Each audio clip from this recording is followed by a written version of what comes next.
Mareen waraan bilisummaa Oromootiif mootummaa Itoophiyaa jidduutti Daar es Salaam Tanzaaniyaatti geggeeffame eegii fashalaa hin duubatti namoonni adda addaa yaada isaanii kennachaa jiru. Sun keessaa tokko obbo Leencoo Lataati. Akka obbo Leencootti ammaan booda Jaalmarroon biyyatti deebi'uun rakkisa akka ta'e akeeka.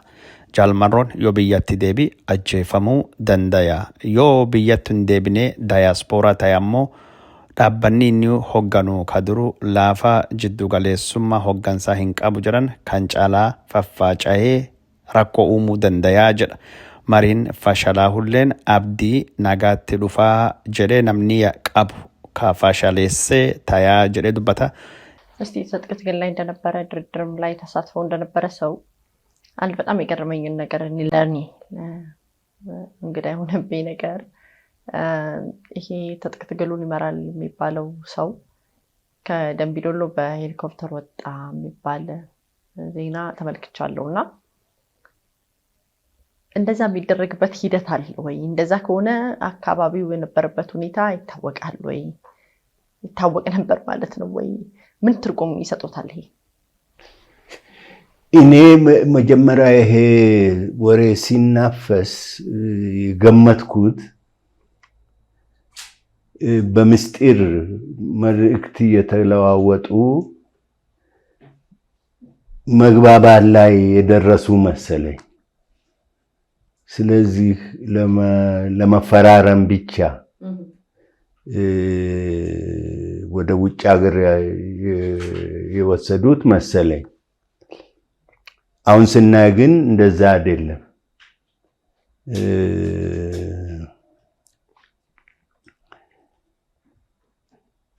ለድርድር ነው የወሰዱት ማለት ነው። ሳይው አሁን ወደ ኋላ ተመልሼ ሳይ ድርድሩ ወደ ስምምነት አልመራም። ከዚህ በኋላ ምን ይሆናል ነው እንግዲህ ይመልሱታል ልክ እንደወጣ ይቻላል ወይ ፈቃድስ አለ ወይ? ሁለት ነገሮች አስፈላጊ ናቸው። አንደኛ ነገር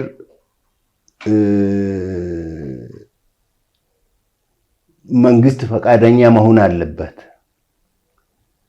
ወይም እሱ ያረፈበት ቦታ ቀደም ብለው ተዘጋጅተው ሊገሉት ይችላሉ። ማንም ይገሉ? መንግስት። ምን ይጠቅማል? ያለ መንግስት ፈቃድ መመለስ አይቻልም። በመንግስት ፈቃድ ደግሞ የሚሸፍት ኃይል የለም። የትኛውም መንግስት ይሄን አይፈቅድም። እና ካሁን ወዲያ ነው እንግዲህ ችግሩ የሚፈጠረው። ላይመለስ ይችላል ማለት ነው። ካልተመለሰ ደግሞ ድሮም ማዕከላዊነቱ የላላ ነው ተብሎ ይታማ ነበር። አሁን ደግሞ የባሰ ማዕከላዊነቱ ይላላል ማለት ነው። እንደዛ ሲሆን በየአካባቢው በኦሮሞ ሰራዊት ነጻነት ሰራዊት ስም ኃይሎች ሊፈጠሩ ይችላሉ በየአካባቢው። እርሶ እንዳሉት ይሄ በዳር es Salaam ሲጠበቅ የነበረው ስምምነት ፈርሷል። ተመልሶ ካልመጣ ይሄ ታጣቂውን የሚመራው ሰው ምን ይታዩታል? መጨረሻው ቁርኝት አለው ወይ? አንድ አይነት ሰንሰለት አለው ወይ? አንድ አይነት መሪ ነው ወይ ያለው? ይሄ ኦነግ ሸኔ የሚባለው ከተመለሰስ መጨረሻው ምንድነው? ካልተመለሰስ መጨረሻው ምንድነው? ከተመለሰስ ምንድነው?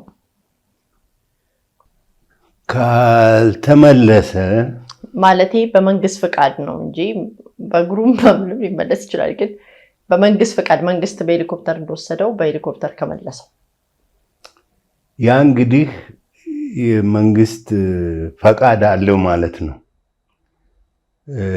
ጦርነቱን የሚያካሄደው ከዛ በኋላ በመንግስት ፈቃድ ነው።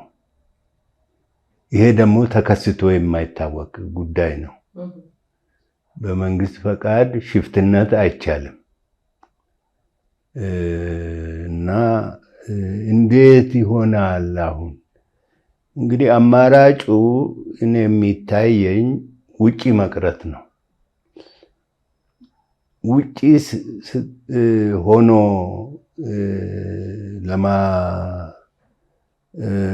ትግሉን ለመምራት ከሞከረ የዲያስፖራ አካል ይሆናል ማለት ነው። ዲያስፖራ ደግሞ በየትኛውም ሀገር ኤክስትሪሚስት ፖዚሽን ነው የሚወስደው እና የባሰ ኤክስትሪሚስት ይሆናል የሚል ፍርሃት ነው ያለኝ። ከተመለሰ ያው በመንግስት ፈቃድ ነው። በመንግስት ፈቃድ ሲታመጽ እስከዛሬ ያየሁት ሁኔታ የለም። ስለዚህ በዛው ከቀረ ይሄ ትግሉን የሚመራው ሰው በዛው ከቀረ መንግስት ብልጥ ሆነ ማለት እንችላለን ወይ? ይሄስ ታሪካዊ እድል በጣም ወርቃማ ሊሆን የሚችል እድል የኦሮሞን ህዝብ ሊያሳርፍ ከመከራ በተለይም ወለጋን ሊያሳርፍ የሚችል የወርቃማ እድል አመለጠ ብለን ልንደመድም እንችላለን ወይ? ቀጣይ ምንድነው የሚታዩት? በእርግጥ ጊዜ የሚፈታው ብዙ ነገር እንዳለም ሆኖ መንግስት ብልጥ ሆኖ ነው ወይስ ታጣቂው ሞኝ ሆኖ ነው? ምን ይሰማዎታል? መንግስት እንዳለው ተሸክማችሁ መንግስት አድርጉኝ የሚባል ከሆነ በድርድር ሂደት ድርድርን ተሳትፎ ስለሚያውቁ በውጭ ሀገሮች በፈረንጆች አሸማጋይነት ተሳትፎበት ስለነበረ ምንድነው እንዲያደርገው ነገር? ብዙ የምናውቀው ነገር የለም። በምስጢር ነው የተካሄደው ድርድሩ። በየትኛው ወገን የትኛው ነጥብ ተነሳ፣ መጨረሻ ላይ መግባባት ያቃታቸው በምን ላይ ነው አናቅም። ይሄንን ያም ሆነ ይህ ያለ ስምምነት ማለቁ ግልጽ ሆኗል። ይሄ ደግሞ ህብረተሰቡን በጣም ያሳዝናል ብዬ ነው የምጠብቀው። ለምን ህብረተሰቡ የተነካው ህብረተሰብ በዚህ ድርድር ላይ ትልቅ ተስፋ ጥሎ ነበር። ያልቅልን፣ እንገላገላለን፣ ሰላም ይወርዳል ብሎ ጠብቆ ነበረ። አሁን ያ እንደማይገኝ ግልጽ ሆኗል ማለት ነው እና የሚያሳዝን ሁኔታ ነው። ከዚህ ቀጥሎ የባሰ ሊሆንም ይችላል የሚል ፍርሃት አለኝ። የበለጠ ተበታትኖ ሊቀጥል ይችላል እና የሚያሳዝን ሁኔታ ነው። በመጨረሻ በዚህ አያያዝ የህወሓትን የመደራደር አቅም ለመደራደር ፍላጎት ማሳየትና መደራደር ልናደንቅ እንችላለን። የሚደነቅ ነው ማለት ያ በፕሪቶሪያ የተካሄደው ድርድር በስምምነት ተቋጭቷል። ያ ስምምነት ላይ ግን ዛሬ ስራ ላይ በማዋል ላይ ግን ምን ያህል ተሳካ የሚለው ገና አሁንም ግልጽ አይደለም እና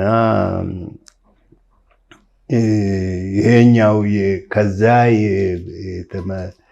ያገኙት ትምህርት አለ ብለን ጠብቀን ነበረ። ይሄኛው ይሻላል፣ በለጠ ስራ ላይ ይውላል ብለን ጠብቀን ነበረ። እንግዲህ እስካሁን በሰላም ስምምነት አልተገኘም፣ ወደዛ አልገፋም ማለት ብቻ ነው የምንችለው በአሁኑ ደረጃ።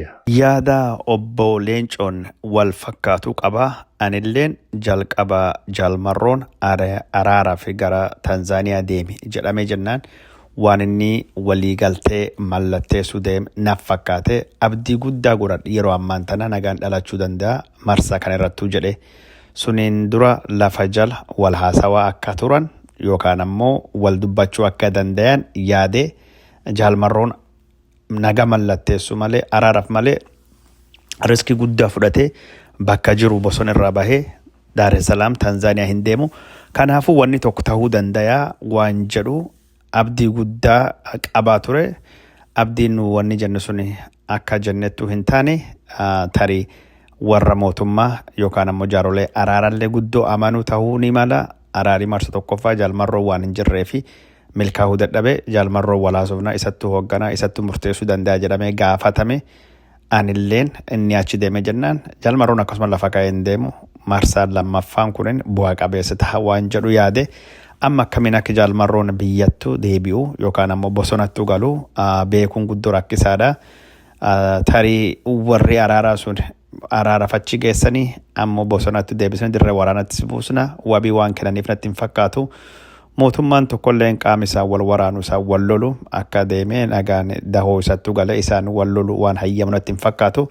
Amma odeeffannoon dhagaa jirutu gara Wallaggaa keessattuu godina Qeellamittu mootummaan haleellaa isaa babal'isee diroonillee achittuu akka bobbaasee dirooniin mootummaa Abiyya Wallaggaa fi godina Bunnoo Beddellee bakka waraanni bilisummaa Oromoo kan jaalmarroo keessachoo keessatti miidhaa dhaqqabsaa akka inni jiru uummata nagaa hedduu akka fixu argaa dhagayaa jirra. Mootummaan Abiy Ahmed waraana kan babal'isuun waan haajaa dhimma godhatee fakkaata. Waraanni kun bakka hedduu deemaa jira. Oduu irrattu akkuma argaa jirrutti garee Rippaabilikaanii garee badii shanii irratti harkaanfii fudhattee akkas taate raayyaan ittisa biyya duula akkasiitiin injifannoo akkasiitiin galee wanni gosa akkasii ammaan tana bal'inaan deemaa jira.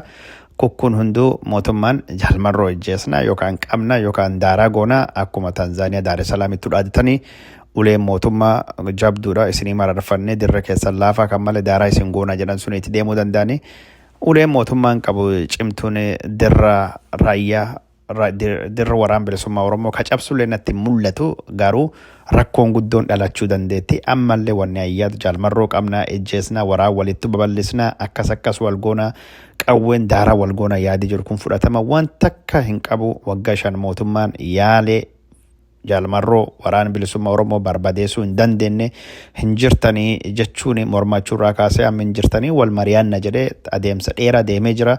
Kanaafuu ammallee taanaan wal mari'achuu wal haasa'uu karaa nagaatiin rakkoo furuu malee jaalmarroo ejjeesne yookaan daayaspooraa goonee rakkoo kana furra jedhanii yoo yaadan taate rakkoon hin furattu. Rakkoon walxaxa haga gaafin jaalmarroo bosonattuu galchite qabsoottis geessite sun hin furannettu. Ammallee jaalmarroon biraanii dhalata jaalmarroon biraanii kahaa waan taateef kan araaran nagayaan mariin fixuu malee falli biraa hin jiru. Nagaa malee wanni biraa hin jiru. Duula hammeenyaa jibbinsaa kan mootummaan karaa miidiyaa isaatiin shanee irrattuu qaama akkasii jedhee babbanaa jiru kan odoo mootummaan dhaabe dansaanaaf fakkaata. Waraanni bilisummaa Oromoolleen duula biltsiginnaa maali jejjedhee babbanu kan odoo dhaabanii yaadi araara yaadi nagaa waan Jawaar Mohammad barreessanii argitanii jirtanii kaawunsiliin amantii Oromoo kaa'idil addunyaallee ibsisaan baasan nagaatti dhalataa jiranii abdachaa turanii nagaan hin dhalanne ammallee taanaan balbaltee araara yoomuyyuu cufamtu nagaa malee wanni nu baasu hin jiru jedhanii yaada bareeda lafkaanii sanillee irratti eegii hojjetame irratti hojjanne akka malee gaariina fakkaata. Nagaya araara malee wal ijjeesuun wal dhabamsiisuun jaalmarroo qabuun jaalmarroo ijjeesuun jaalmarroo akkas godhuun daayaspooraa godhuun wanni dhalata wanni jijjiirama tokkolleen hin jirtu jechuudha.